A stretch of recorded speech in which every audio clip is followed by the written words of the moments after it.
Making your way in the world today takes everything you've got. Taking a break from all your worries sure would help a lot. Hello, and welcome to the very first episode of The Best Worst, a celebration of the best and the worst of the television we love. Hi, I'm Meg Bashwiner. And I'm Joseph Fink. And we love TV. So we created this show to explore what we all love about popular TV shows by watching both the IMDb viewer best rated and worst rated episodes of a quintessential series. We were talking a little bit last night about why we decided to do the show, and since this is the first episode, I thought it might be good to get into that. We have shifted how television works now. It's all on streamers, and everything is 7 episodes long. And if it's a huge hit, it might get as much as 3 7-episode seasons. And people really don't watch it. Like, we don't have we're out of the monoculture, right? So we all are not watching the same episode of television. Like, the show we're talking about this week is Cheers. And at its highest ratings, it had 33.9 million viewers to a show. Which is over 10% of the country watching the same show at the same time. Is all just watching Cheers. So it's so vastly different from our television landscape today, where like you have like maybe one friend who watches that one show that you guys can talk about, as opposed to 10% of your country being able to just be like, did you see Cheers last night? It does feel like we replaced television with something that can be very good. Some of these shows are amazing, but it's not the same form. Like, people stopped making this type of television, which was one of our primary forms of entertainment for a century. This form of entertainment, to me, that this sort of the heyday of TV multicam shows that we're talking about, sitcoms in front of a live audience, was sort of bridging the gap between film and theater. It really was sort of like the middle ground place. And now I feel like there is no more of that middle ground place. And there's just a canyon between the gap of film and theater, when TV shows are now firmly in the film department. Unless you're watching TV shows like on Dropout. I feel like Dropout.tv, a streamer that does its own shows, highly recommend. But they're much more theatrical than, I think, film-based. They're game shows and the like. So I guess game shows are what we have left in terms of theater on TV. So each of the shows on this podcast, in order to try to get to kind of the golden age of the type of television we're talking to, they have to adhere to a set of rules. The main one is we want every show on this podcast to be at least 100 episodes, to really have existed for quite a while on television, to really build up enough variety that the best and the worst episode will have this huge gap between them. Just to give you an idea, the TV show we're talking about today is Cheers, which had 275 episodes. So that's quite a lot of episodes. And if you're looking at a TV show that was massively successful, like looking at Succession, I'm just Googling it now. Listen to me Google how many episodes. They had 39 episodes of Succession. So a very different thing. Yeah, I mean, Cheers had 29 episodes just in its first season. The other thing we're doing is we're excluding premieres and finales because those tend to have inflated ratings on IMDb, and we're looking to watch each television show at its absolute best, not necessarily at its most important or cliffhangery. Let's get to today's show, which is, as you said, it's Cheers! Cheers! Which ran for 11 seasons and, as we mentioned, 275 episodes. It premiered in 1982 and it ran until 1993.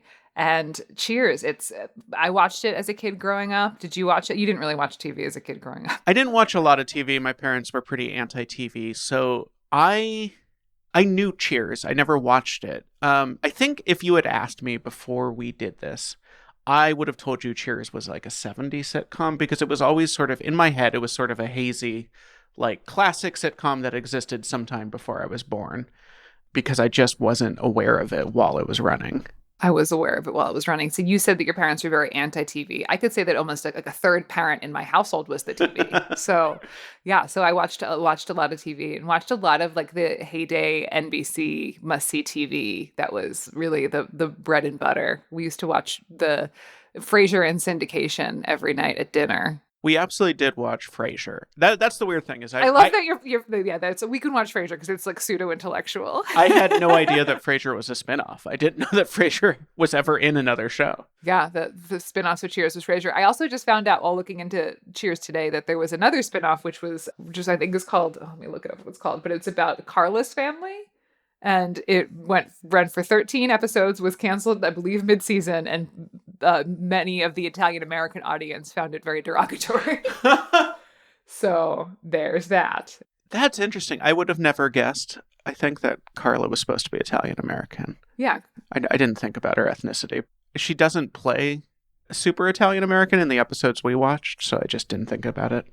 Carla Tortelli. Carla Tortelli. Well, they never mentioned her last name, but I love that they basically called her Carla Tortellini. Yeah, Carla Tortellini lasagna gabagool.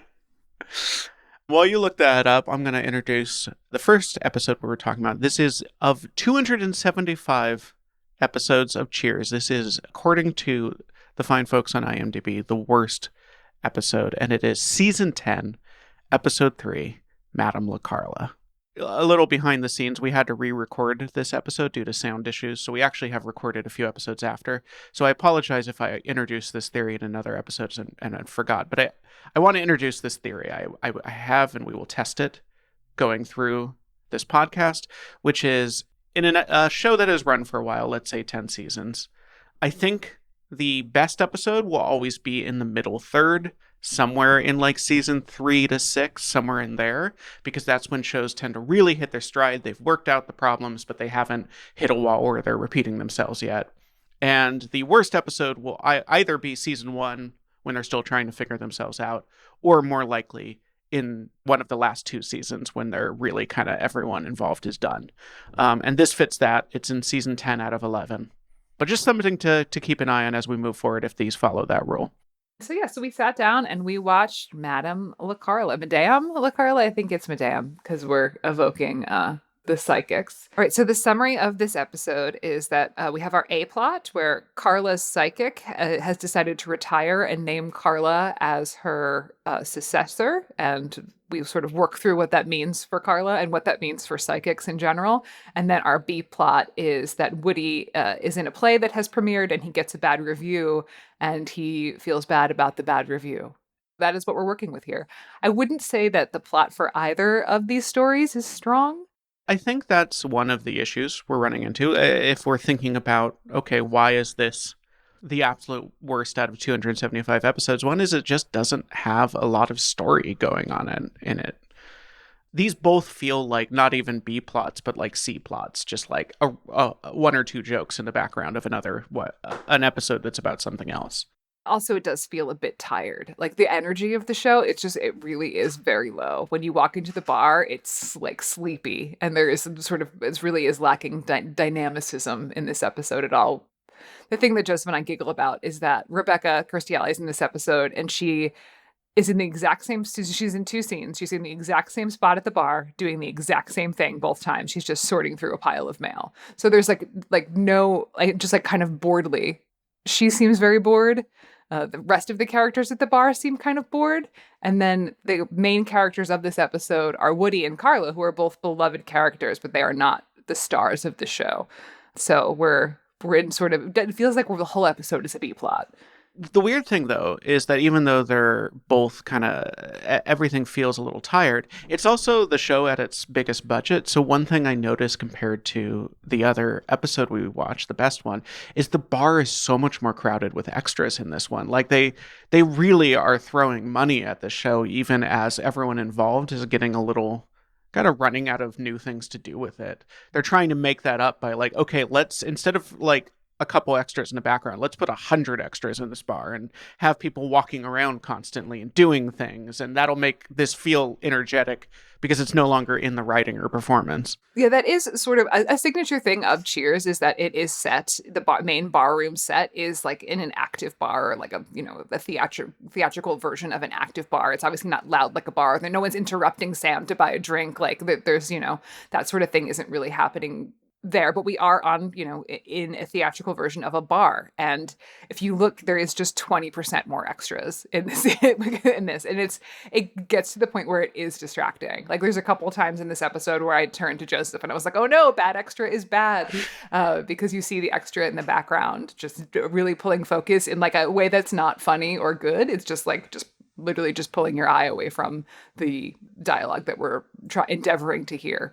There's one scene where Sam and Carla have sat down Frasier and Carla have sat down to talk, and it really is just like a very formulaic cut where it's like, cut to Frasier, cut to Carla, cut to the two of them, and an extra walks by. And then like the next line, it's the same. It's like cut to this, and then an extra walks by. It feels like they're almost in a loop with the way that it is being directed there, which is interesting because it's directed by James Burrows, who directed, if not all of did he direct all of the episodes of the show? If not, he directed the plurality of them. Yeah, I don't know. He was listed as one of the creators because I think he directed the pilot, and he's also just a guy. If you look at his filmography, he directs TV. That's what he does. He's directed so many television shows, and is one of the pioneers of this sort of style of must-see TV. And in this episode, it does feel a little bit tired. It feels a little bit formulaic. It doesn't feel sort of new. It definitely feels like it's on rails. So let's talk about the team behind this, because we have James Burrow directing, who is an absolute pro. And then we have, how do we say his name? Fief Sutton? Fief Sutton. Writing, who is also, if you look at his work, just a pro. Like, he's a guy who wrote television since the early 80s, wrote it all the way up until his last credit is like 2022. And so these are both people that know a lot about how to write television. In fact, this is not the last time we will hear the very unusual name Fief Sutton this episode. We'll get back to our man soon. So it's not a problem of lack of talent here. These are people who have delivered very good television in the past. I just don't think either of them had anything new to say with this material anymore. With this material, with these characters. And then also just the structure of how this show was made. So the shows were filmed in front of a live studio audience on a Tuesday night. So Wednesday would be the day that they started working on the episode. And then they would have final scripts in Monday. And so it really was very much, and they did 26 episodes a year, 26 weeks of this. So it really is something that is very much on a machine. It is designed to crank out. So maybe, that we can't fault them. They've made 275 of these episodes. They all certainly can't be groundbreaking knee slappers. So it kind of, to me, I think it's like sort of a good thing. If you can have you can make so much that occasionally you make a bad one and it's still good and fine. Like we're talking about the negative things of this episode, but I think that it's still good and fine. And if this was on at 11 p.m. while you were trying to fall asleep with your antenna pointed towards the best signal you could get for this on your black and white TV that's in your bedroom, I think that's great. I think you feel good about it. Yeah, I mean, it is not, I think if we were just watching this through the entire series, just kind of for fun, I don't think we would think after watching this, that was the worst episode of Cheers. I don't think we would think it was very good. But as you said, it's still like a solid 20 minutes of television. It still does what it does. And that gets to one thing I want to talk about, which is the reason we start with the worst is to see if we can see what made this show so loved, even at its absolute worst. And I think you can see a lot of it in this episode. Yeah, it's good characters. It's a good ensemble and creating ensemble. So the first season of Cheers did not do great ratings wise, which I think makes sense because this ensemble needs to gel. It needs to create. You need to get to know these characters and these relationships in order for that magic to happen, in order to feel like you're in the bar with them, like you know these people. Of course, the first time you're there, it's going to feel weird. And the second time and the third time, by the time you get towards the end of the season, you really do get to learn about these characters and their relationships. And that's what makes it interesting, is that you feel like you're in a bar and they're funny. Like the jokes are formulaic and tropey, but the actors are beating them out and the directors are laying it out for you in a way that you find funny. The live audience is very helpful there so that you know when to laugh when a joke's been told. So yeah, I think what works about it is the sense of ensemble, both from as a viewer of feeling you're in the room with them, and then also with the live audience feeling like you have an audience with you, even if you are at home alone. I think we'll be talking about this a lot in this podcast, but this is very much, I mean, it's quite literally a hangout show. It's a show about people hanging out in a bar. And it's a show designed to make you feel like you're there hanging out with them. That even if you are not having the most entertaining experience of your life, you are hanging out with your friends. All your friends are there. They're talking. Maybe it's not the most interesting conversation they've ever had, but whatever, you're here, and it's nice to not, it fills up the space. It's a classic, like, you have a 20 minutes and you don't want it to be quiet, so let's turn on this show, and it fills up that silence. And I do think there's a place for that prestige television that's really trying to create great art can't do by definition, because it's just trying to do something different. A couple of things I noticed about Cheers, just even in this episode, that feel very different than modern television is the cold opens are so short and to the point. Cold opens now are kind of treated almost like their own short films. They have setups, they have this, they might be like separate from the episode itself and they're trying to do something. This cold open is literally like 2 lines, and it's just a setup and a punchline, and we're out. It's one joke. That was the part of the process of their writing process for Cheers, was that they would give the younger writers, the more green writers, the task of the cold open. So it was like a way for them to sort of cut their teeth and have a little bit of the scene. And it makes sense because it's not narrative the way they do it. It is just literally tell one joke. That's it. I love that. I love including process into performance and having it be like, okay, this was a joke we liked this week. We couldn't find another spot for it that one of our greener writers wrote. You got the cold open. I think that's cool. One thing that I thought was really good was there was one joke in which Cliff was talking about seeing arsenic in old lace.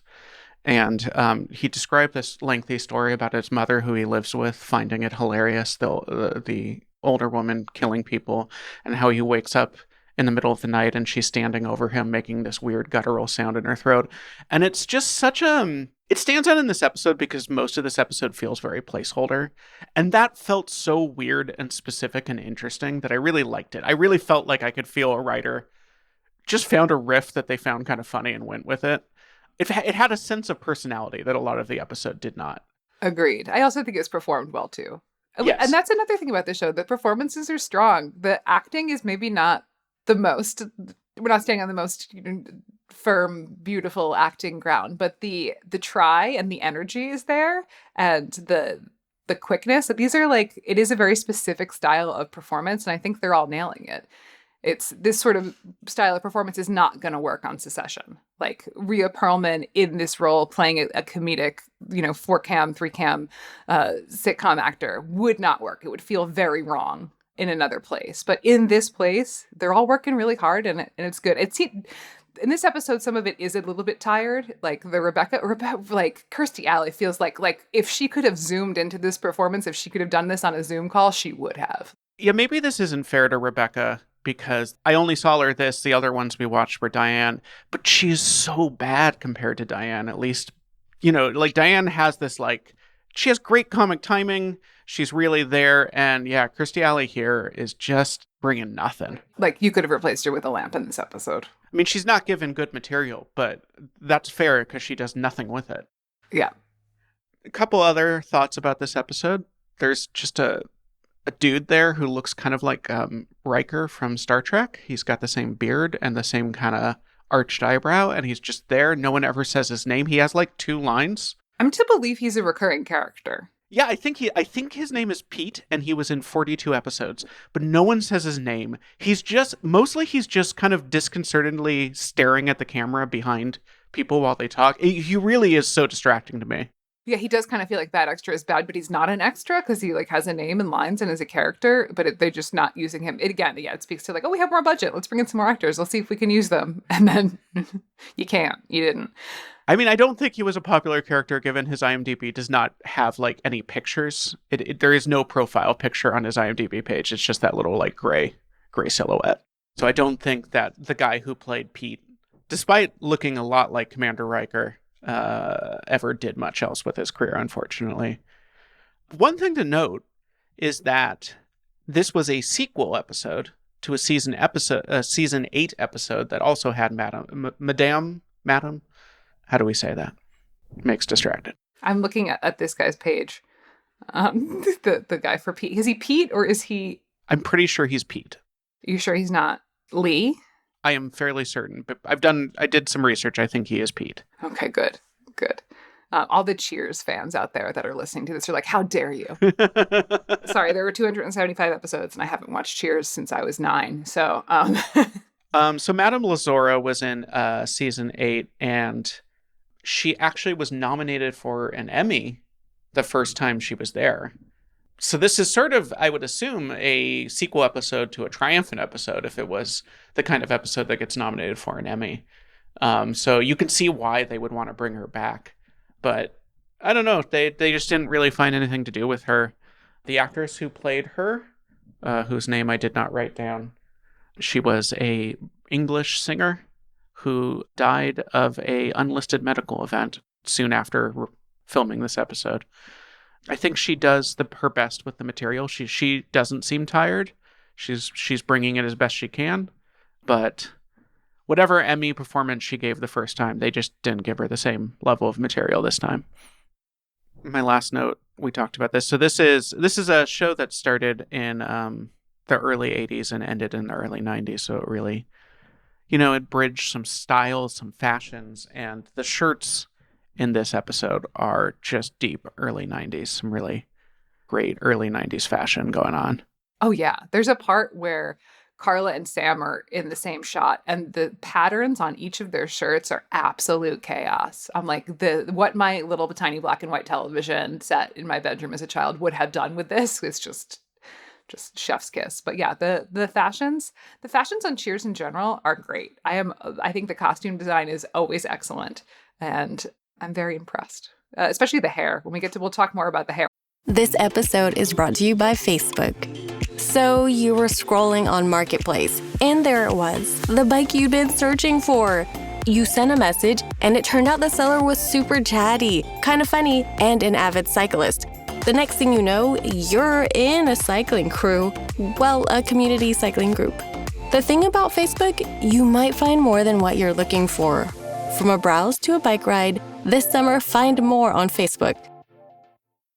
Hey friends, Olivia from Ollie. Between new routines and the ultimate group project known as parenting, you need science-backed solutions that work with your life. That's where Ollie comes in. Start your mornings off right with multis made to support nutrition and immune health. Choose from our lineup of gut-supporting probiotics, and we've got occasional sleep support to help the whole fam chase their big dreams. Head back to class with the #1 gummy supplement brand. Stock up on ollie.com today. These statements have not been evaluated by the Food and Drug Administration. This product is not intended to diagnose, treat, cure, or prevent any disease. In the next episode, but Okay, well, let's get to it. So we're going to get to our intermission, which is, how was that theme song? this theme song is such a banger. This theme song is, I would put this in there as like one of the best theme songs of all time. Absolutely. Yeah, I mean, I think there's a strong argument that this is the best TV theme song ever made. You can't not sing along to it. Yeah, it's catchy. It fits the scene.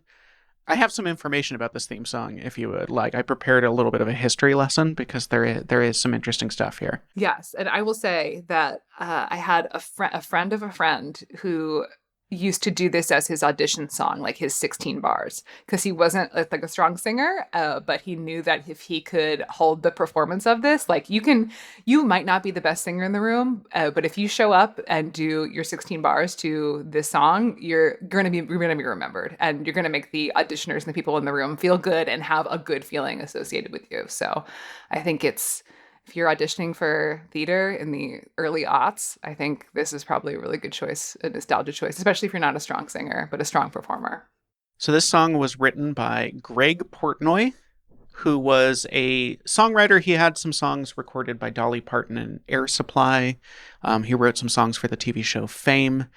He was hired to write the music for a musical called Preppies, which we are theater nerds, and I've never heard of that, so I don't think it went anywhere. But the opening song was a song called People Like Us, and the producers of Cheers heard it and wanted to use it for their theme song, but they legally weren't allowed to. It was tied to the musical Preppies, and so they asked him to write basically an exact copy that they legally could use. Fortunately, there is on Spotify here, I'm seeing a little EP that has these various drafts. So I can play you short clips of these to give you a sense of where the evolution of this. So this is People Like Us from the Musical Preppies that they wanted to use. People like us never need to be told savoir-faire and a tan get you by. Dom Perignon, a bay mare from a... You know, I can see why they felt that would be a good sitcom song. This is My Kind of People, which was his attempt to write an exact copy of that. My kind of people root for the home team, make it a living out in... Unfortunately, the producers of Cheers did not like that song, and so they asked him to try again, which is where he came up with this one, Another Day.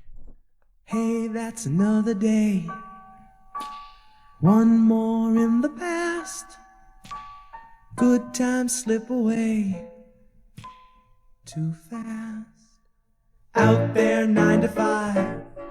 Okay, Gary. And then there was a third attempt that I guess was bad enough that he did not even include it on his EP of Cheers attempts. And then his fourth attempt was this song, which you'll notice sounds a lot like the Cheers song, but the lyrics are completely different.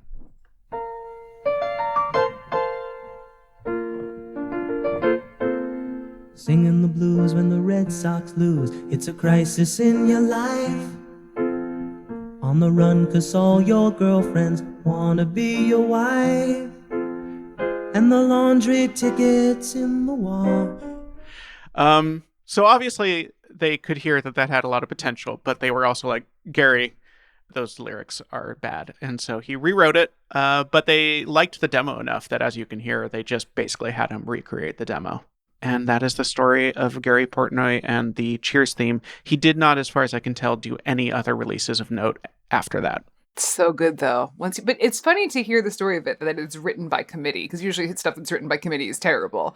But I think it really does work here. I think, yeah, he found the music, the lyrics were very on the nose. And then once they were like, take your foot off the gas of the on the nose lyrics and just go a little wider, you'll find it.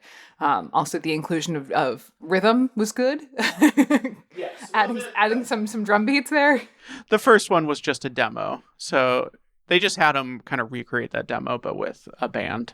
And you could hear that they kept it pretty simple. Even the background chorus is just him tracked 6 times. He is the only vocalist in that theme song. He's all I need. It's a great song. It's one of the great pieces of music in our time. Yeah, it's a modern classic. Let us get to the best episode of Cheers out of 275. Meg, what is it? It's Dinner at 8ish, which is season 5, episode 20. I just want to note that is solidly in the middle third. So far, following my prediction there. Our synopsis here is that Frasier and Lilith invite Sam and Diane over for dinner to celebrate their first week of cohabitation, but things start going wrong when Lilith finds out Frasier and Diane were engaged, and she locks herself in the bathroom. Then Sam and Diane have an argument. Meanwhile, our B-plot is Cliff has agreed to babysit Carla's kids. And this is Dinner at 8ish. I mean, when you say B-plot, it's literally like 2 scenes. There's a scene where he agrees to, and then there's a scene where the kids return him to the bar wrapped in I think, toilet paper. And that is it. That is the entire B-plot. It is almost entirely set. This is an episode that is almost entirely set outside of the bar. Yes, we're off set, but we're in the same style set. We still are in a room. We're in a big wide room. It's fully a stage, and it's Frasier and Lilith's apartment. And this episode is really successful. I think this episode is really successful because of the performances, because we've got Sam and Diane, and who are established as characters. They are the leads of this show. And we have Frasier and Lilith, who are their foils. And Frasier is played by Kelsey Grammer, wonderful stage actor, and Baby Newworth, who is just an incredible, incredible stage actor. So there's so much performance talent, and it's performed very tightly. The script is good; it moves, and it's very theatrical. This is very much like watching a play. I don't know the technical term for this, but it's the kind of farce where people are constantly slamming in and out of doors. You know the kind of farce I mean, where it's like, I think on stage it's often a country estate, but there's just a lot of like people coming in and out of doors. And they wrote that. And when I say they, it's our man Fief Sutton is back. Having written the worst episode of Cheers, he also wrote the best, which kind of speaks to the fact that the problems with Madame LaCarlo were not a problem of talent. Because this is a guy who could clearly deliver a high caliber episode of Cheers as well.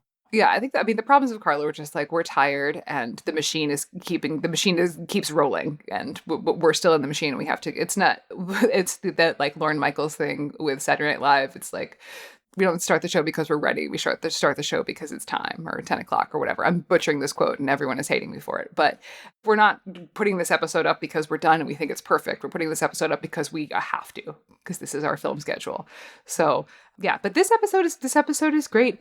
We get to the classic themes of Cheers in this episode, where there's the class dynamic between Sam and Diane, which is also played out between the class dynamic between Frasier and Sam, and even so between Diane and Lilith, because Lilith takes a higher status as she doesn't work in a bar, she's a doctor. So there's that class dynamic that's happening there that is one of the main premises of Cheers. And then it's also the man-woman relationship thing that we see here. So there's the struggle of Lilith and Frasier's relationship as they move into cohabitation, the struggle of Sam and Diane's relationship as Diane grapples with the fact that Sam has literally slept with every woman in Boston.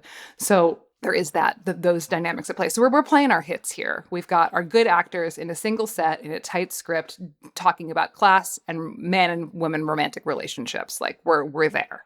Yeah, I think that is one thing that makes Cheers so specifically Boston, in terms of feeling like Boston, is that class thing. That it feels like Boston because no one in the bar is black ever. Yeah, there is not a single white person or not a single non-white person in Cheers at any point.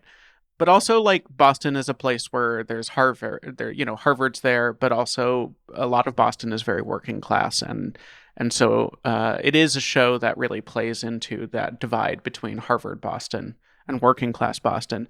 Two issues there is that everyone involved in making this show went to, like, Yale or Harvard. Fief Sutton himself went to Yale. So it's a show written entirely by Ivy League guys. It's a series about working class people that is maybe not written by working class people. And I think they Well, no, it's written by TV writers. TV writers can come from a lot of different backgrounds. There's not actually an education requirement for TV writing. It's just that those are the people who get to be in the room. The other issue I have with how Cheers talks about class, and I think it's very evident here, is I don't think that Cheers is very good at faking intellectual talk. And I think the issue isn't because a lot of these people are very well educated. I don't think it's because they don't know what they're talking about. I think it's more that there's a little bit of condescending attitude of, we want this to have broad appeal. So we have to write lines that sound like something a smart person would say, but that the biggest dummy in the world could understand. Well, yeah, this show's reliant on tropes, which is what it's going to be for a sitcom in the 80s, is going to be very reliant on tropes. So to have what they believe is to be a mass appeal. I think the network note of the time is that we need mass appeal. And what mass appeal means is like this sort of watering down, dumbing down style, which as a creator, I don't believe that to be important for mass appeal. I think what's important for mass appeal is to tell a good story. But at the time it was different. I mean, we're looking at the creators of these shows. They all seem to be like the exact same guy. It's like, oh, you're born in the late 40s, early 50s, and you're a boomer art type. And that is the plurality of who is making these shows, who's directing them, who's writing them, who's producing them. It's a space that's pretty devoid of people of color. It's a place that's pretty devoid of women. And this is the culture from which this stuff is being created. So there's not a lot of perspective. No, and it's a sense that I think these people are like, well, we don't need anyone else because we know how to write everyone. There's this sense in the TV room, in the writer's room, that, we are the default human model. And so therefore we can kind of write everyone. And they struggle to write women.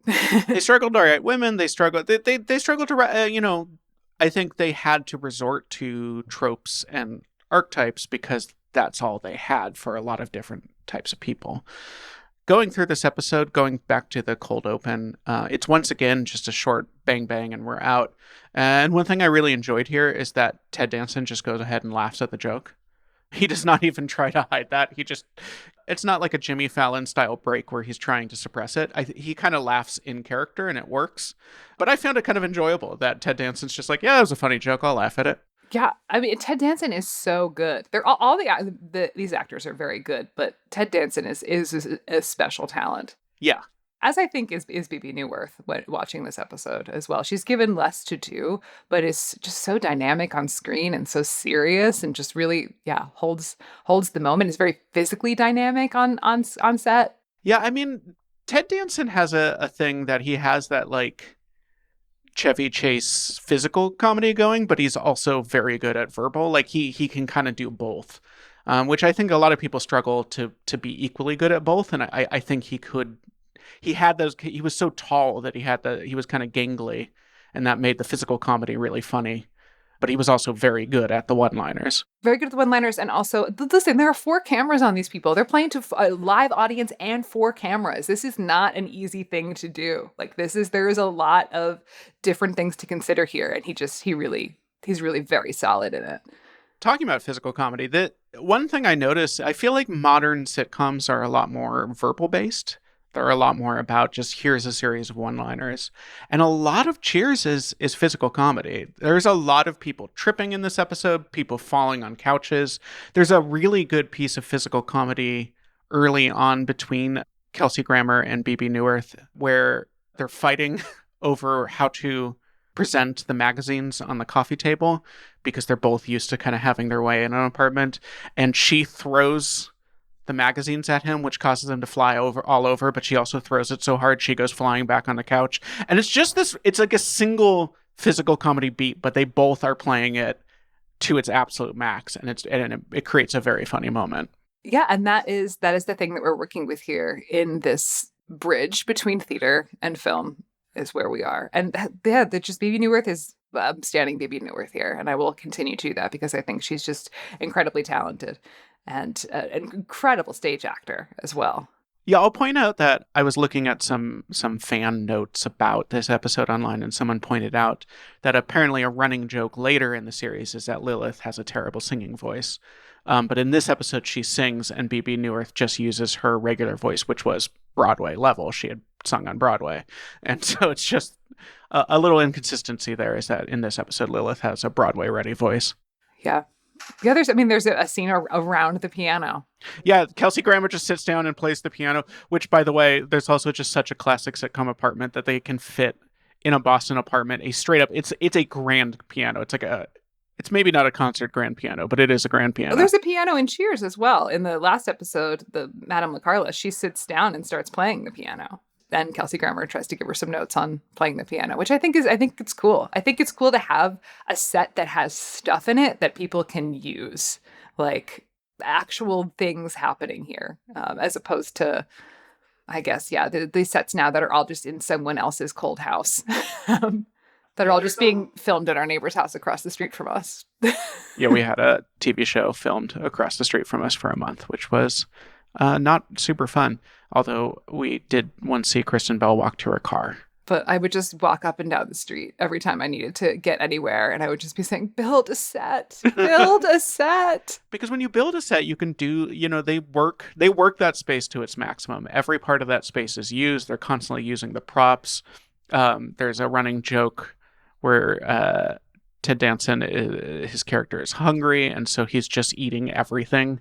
And he does a lot of good prop work with just the various bowls of chips and breads and the thing with build a set is that when we build a set, we have room for the cameras, we have room for the lights, we have it tailored to what the actors and the scene needs. In TV now, you're in a house, you're in a department store, you're in a place that... Or in a lot of them, like all the Marvel stuff, they have like 3 props and then they're surrounded by green screens. Even in scenes where you wouldn't think it, if they're just like in a house that's still green screened because it's cheaper than renting a house.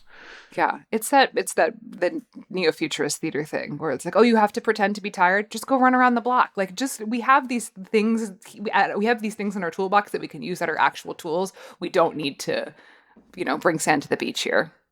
a note about the song that Frasier and Lilith sing together at the piano. It's the song Our House, which was written by Nash of Crosby, Stills, and Nash, and is, according to the internet, a song he wrote about living with Joni Mitchell, which is, I checked both their Wikipedia pages, and there's no mention of them having a relationship, but I guess at some point they were living together. They all did. Those Laurel Canyon days. They were all in there. It was one big pile.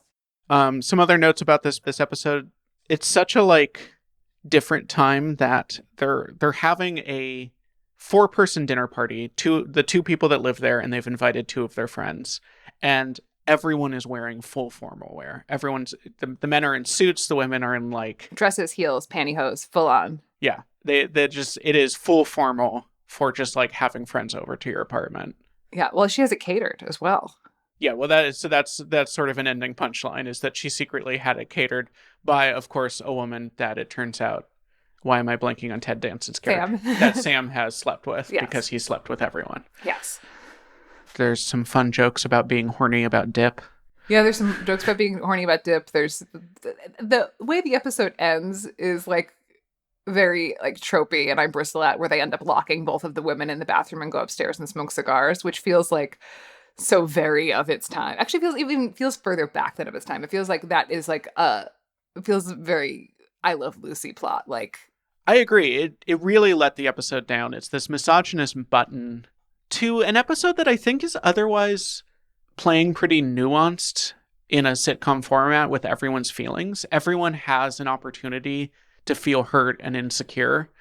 And they're playing with that and kind of letting everyone have that moment, and ending that with women be yapping, let's lock them up and have a cigar. It just felt like it was letting down everything they had done up until that point. When it feels of the time, it really should have been the other way around, where it's it really should have been the women locking the men in the bathroom and then going upstairs to have a cigar, that sort of second wave feminism thing. But that was just completely not happening. And then nowadays it would just be they're just all quietly texting in different penthouses.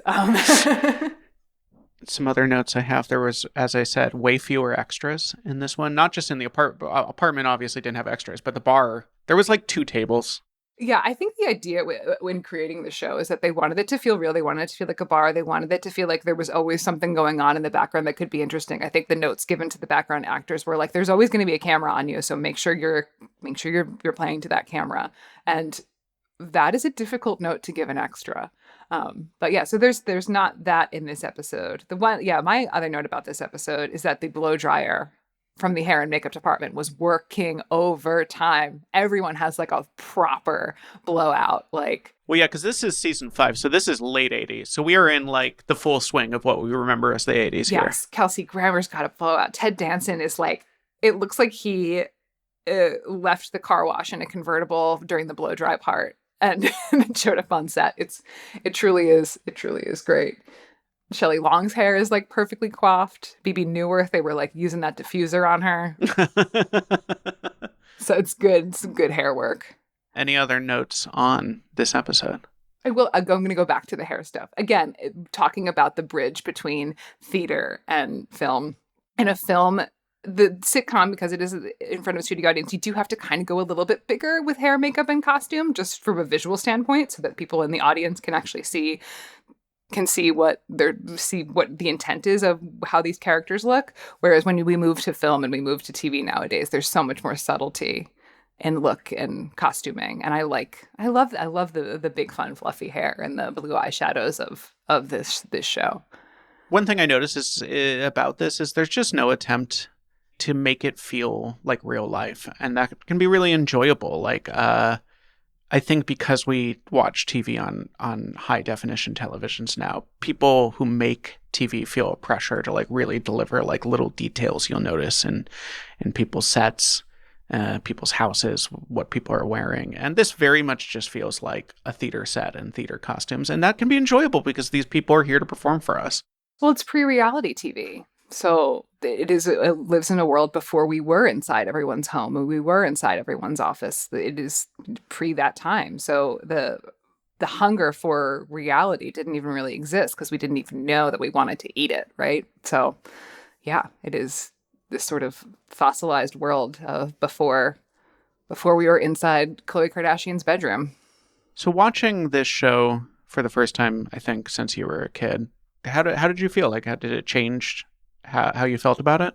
Well, yeah, I'm looking at it now from a lens of a person who is a creator of performing art and a maker of performing art. So I'm looking at it to sort of see what tools they're using and what methods they're using, and looking at it, the nuts and bolts of it from an intrigue. As a kid, I watched it just because it was on, and I was like, this is funny. And we're all together, we're sitting down, we're watching it, and we're laughing. And then there's a Tide commercial, and like that is just that. Or I'm trying to fall asleep in my childhood bedroom, and I've got 3 channels, and and this is what is on one of them. So I was not putting my brain into it when I was watching it as a kid. I was like just observing it, and now I'm looking at it from all the different things, just because I find it is something so wonderful, and as a creator, I'm in awe of it, and I want to be like, well, how did you do it? How can we look at it to take apart the pieces just to see? For me, I'd say that it basically met my expectations. Like, it was the show I thought it was, which is just this classic, solid sitcom, this kind of platonic ideal of what a sitcom looks like. That here's a group of people, we've set up a space for them, and we have these rapid fire punchlines. I don't think it surprised me, but it also very much delivered on what I thought it would, which is just, this is the previous version of television that we talked about, this version of television that cranks out 29 episodes a year. This is it working at the height of its powers. These are people really working in that form. And speaking of that, the next show we're going to watch is from a different era of television. What's that next show? We're going to be looking at House MD. House MD. I'm excited about this because I never watched it on television, but it was definitely one of the ones I got on like Netflix discs in the mail. I watched several seasons of House that way. And it's a very different form of this kind of deliver a solid product every week. But it's one that I was a big fan of. I'm interested to revisit. Same. Cool. So if you enjoy this, please consider supporting us on Patreon, and that will give you access to our Patreon-only show. So we will be doing these episodes, the best worst, every other week. And then on the in-between weeks, we will be doing the middle list, where we will be discussing the exact middle-rated episode of the show we discussed in the best worst, to see what the show looks like when everything is exactly average. That episode for Cheers was Season 2, Episode 5, Sumner's Return, which is sort of a sequel to the pilot episode. We will also use those episodes to answer any Patreon messages or emails you have. So please join us there, because otherwise you'll be missing half our episodes. Yeah, we also, in that show, there's a Patreon exclusive only show called The Littlest, where we pontificate about what it would be like if we showed the show to our 3-year-old and what we think she would think. So that is all available on our Patreon. And if not, we'll see you in 2 weeks with House. Until then, sometimes you just want to go. Where everybody Knows your name.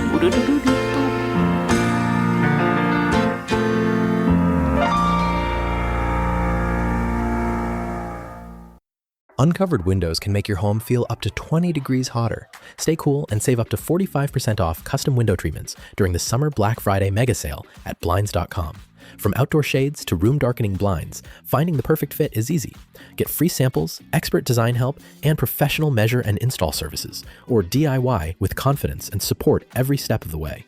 Shop up to 45% off site-wide, plus huge savings on doorbusters right now during the Summer Black Friday mega sale at Blinds.com. Hi, Ryan Reynolds here for Mint Mobile. Are you looking for a beach read this summer? May I suggest your big wireless bill? It's got suspense, mystery, a slightly flat emotional arc, and a shocking twist where you realize you've been overpaying the entire time. Fortunately, though, Mint's story is better. Every plan, $15 a month, even unlimited. That's it. Happy ending, 0 tears. Give it a try at mintmobile.com/switch. Upfront payment of $45 for 3 months, $90 for 6 months, or $180 for 12-month plan required. $15 per month equivalent. Taxes and fees extra. Initial plan term only. Greater than 50 gigabytes may slow when network is busy. See terms.